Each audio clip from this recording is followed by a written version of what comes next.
নামমাত্র মশলায় আলুর তরকারিটা রান্না করার পর আপনি যাকেই এটা খাওয়াবেন সে আপনার রান্নার প্রশংসা করতে বাধ্য। এটা খেতে এতটাই মজার হয়।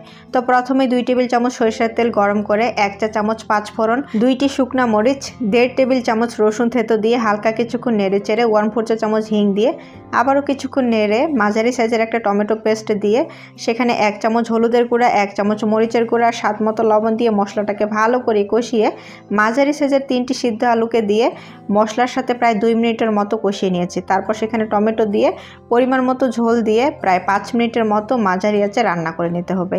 5 মিনিট পর ঢাকনাটাকে তুলে ভালো করে নেড়ে চেড়ে এই পর্যায়ে লবণটা চেক করে নেবেন। সবশেষে এখানে ধনেপাতা কুচি দিয়ে তারপর এটাকে নামিয়ে গরম গরম ভাতের সাথে লুচি, পরোটা যে কোনো কিছুর সাথে পরিবেশন করুন। আর হ্যাঁ, এত কম তেল মশলায় দুর্দান্ত স্বাদের এই আলুর তরকারিটা রান্না করতে একদমই মিস করবেন না। আর কেমন লাগলো সেটা কমেন্টে জানাতে পারেন।